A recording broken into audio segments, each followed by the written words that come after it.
2012년 관련 통계 집계를 시작한 이래로 2020년 5.1%, 2013년 4.9%, 2018년 4.5%, 2019년 3.6%에 이어 다섯 번째로 높은 상승률을 기록하면서 고물가 시대의 비용 부담을 부추기고 있습니다. 이렇게 매년 늘기만 하고 꼬박꼬박 매달 내야 했던 이 관리비를 저희 집은 3년 동안에 100만 원가량 돌려받았습니다. 이게 어떻게 가능한지 오늘 말씀드리겠습니다.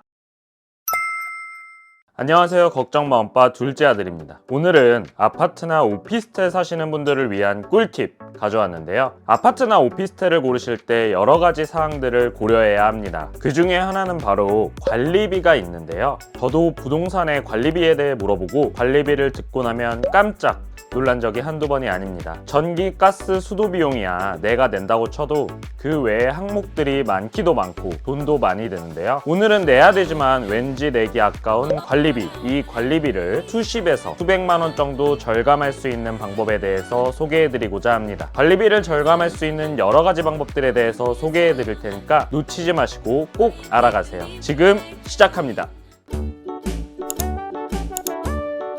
우리가 매달 내는 이 관리비 꼭 내야는 하지만 관리비를 내도 뭐 티나게 돌아오는 게 없으니 정말 내기 싫은 돈 중 하나죠. 한국부동산원이 공동주택 관리정보 시스템 관리비 통계를 분석한 결과 지난 5월 전국 아파트 관리비는 작년 5월 대비 3.4% 상승했다고 합니다. 21년 5월과 20년 5월간의 상승률은 1.9%에 불과했는데 올해는 약 1.8배 정도나 높은 수치를 기록했다는 것인데요. 2012년 관련 통계 집계를 시작한 이래로 2020년 5.1%, 2013년 4.9%, 2018년 4.5%, 2019년 3.6%에 이어 다섯 번째로 높은 상승률을 기록하면서 고물가 시대의 비용 부담을 부추기고 있습니다. 결국 2012년 이후 현재까지 공용관리비와 개별 사용료는 각각 46.8%, 4.3% 올랐다고 하니 인상폭을 실감하실 수 있으시겠죠?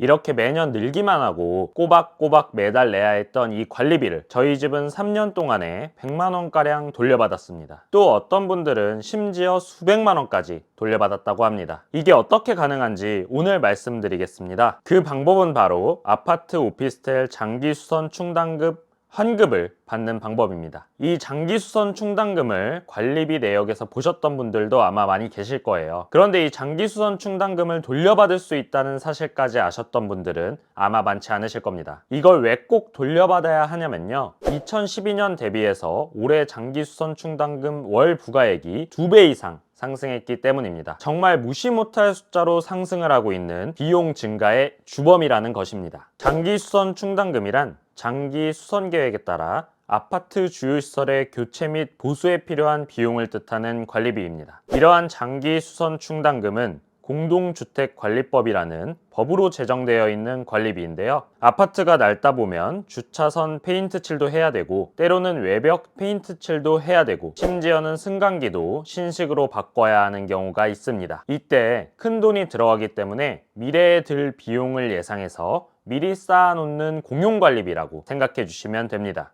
바로 이 장기수선 충당금이 매월 관리비에 포함돼서 나오고 있습니다. 아마 못 보신 분들은 지금 관리비 내역 보시면 내역 마지막 정도의 장기수선 충당금을 발견하실 수 있습니다. 이 금액은 아파트나 오피스텔마다 다른데요. 작게는 몇천 원부터 크게는 몇만 원까지 다양하게 부과될 수 있습니다. 이러한 장기 수선 충당금 사는 동안 모이게 되면 꽤 크게 되겠죠? 무시할 수 없는 금액일 텐데요. 이러한 금액을 환급받을 수 있습니다. 제가 아까 말씀드린 공동주택관리법에 따르면 장기 수선 충당금은 소유자, 즉 집주인이 내게끔 되어 있습니다. 이게 관리비에 포함되어 있다 보니까 장기수선 충당금은 집주인이 내고 나머지 관리비는 세입자가 내고 이렇게 나눠내기가 복잡하죠. 그래서 사실은 세입자들이 장기수선 충당금을 대신 내주고 있는 것입니다. 또 법에는 이러한 조항도 명시가 되어 있습니다. 아파트의 소유자는 장기수선 충당금을 사용자, 즉 세입자가 대신해서 납부한 경우에는 그 금액을 반환해야 한다. 네, 혹시나 분쟁이 생길 것을 우려해서 명확하게 납부자를 명시해놨네요. 즉 전월세로 살면서 관리비에 포함된 장기수선 충당금을 내고 있었다면 나중에 집주인에게 이 돈을 돌려받을 수 있는 겁니다. 그래서 우리가 전월세 계약이 끝나고 이사를 갈 때는 이 돈을 돌려받는 것이 마땅한 겁니다. 예를 들어서 장기수선 충당금을 매년 5만 원씩 냈고 전월세 기간이 3년이었다면 36개월 곱하기 5만 원으로 총 180만 원을 돌려받을 수 있는 것입니다. 그리고 이거는 어느 아파트나 마찬가지이기 때문에 오랫동안 전월세로 계속 거주하실 경우는 꽤 큰 돈이 될 수 있다는 것입니다. 만약 10년이라고 계산을 한다면 120개월 동안 5만 원이니까 무려 600만 원이 되는 것이고요. 정말 간과할 수 없는 돈입니다. 이사하실 때 장기수선 충당금 총액을 확인하셔야 할 텐데요. 먼저 매월 영수증 고지서를 모아두는 방법이 있겠고요. 요즘은 어플로도 관리비가 오기 때문에 화면을 캡처해 놓으시는 것도 방법이 될 수 있겠습니다. 또 이런저런 이유로 고지서를 못 모으시는 경우도 있겠죠. 이 경우에는 아파트 관리실에 찾아가시면 됩니다. 대부분의 관리실에서는 관리비 내역을 모아두고 있기 때문에 장기수선 충당금 납부 확인서 혹은 영수증을 끊어줍니다. 이것을 받아서 증빙 내역으로 활용하시면 됩니다. 이렇게 받은 납부 확인서나 영수증 증빙 자료와 함께 총액을 집주인에게 말씀하셔서 돌려받으시면 됩니다. 또한 입주하실 때 중개 부동산을 통해 전달하시고 전달받으셔도 좋습니다.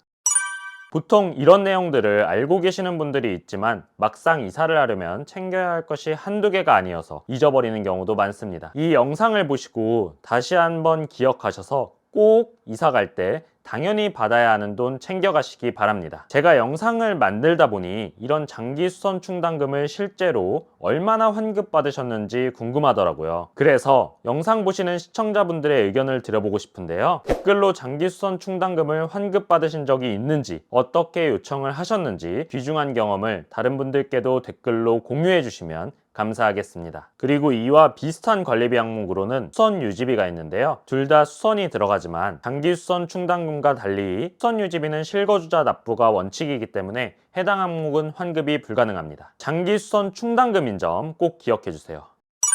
오늘은 날로 비싸져만 가는 관리비 줄이는 방법에 대해서 알아봤습니다. 앞으로도 엄빠분들의 주머니를 든든하게 해드릴 수 있도록 도움되는 정보 많이 알려드리도록 하겠습니다. 저희 채널에 큰 도움이 되는 구독, 좋아요, 알림 설정 꼭 부탁드립니다. 감사합니다.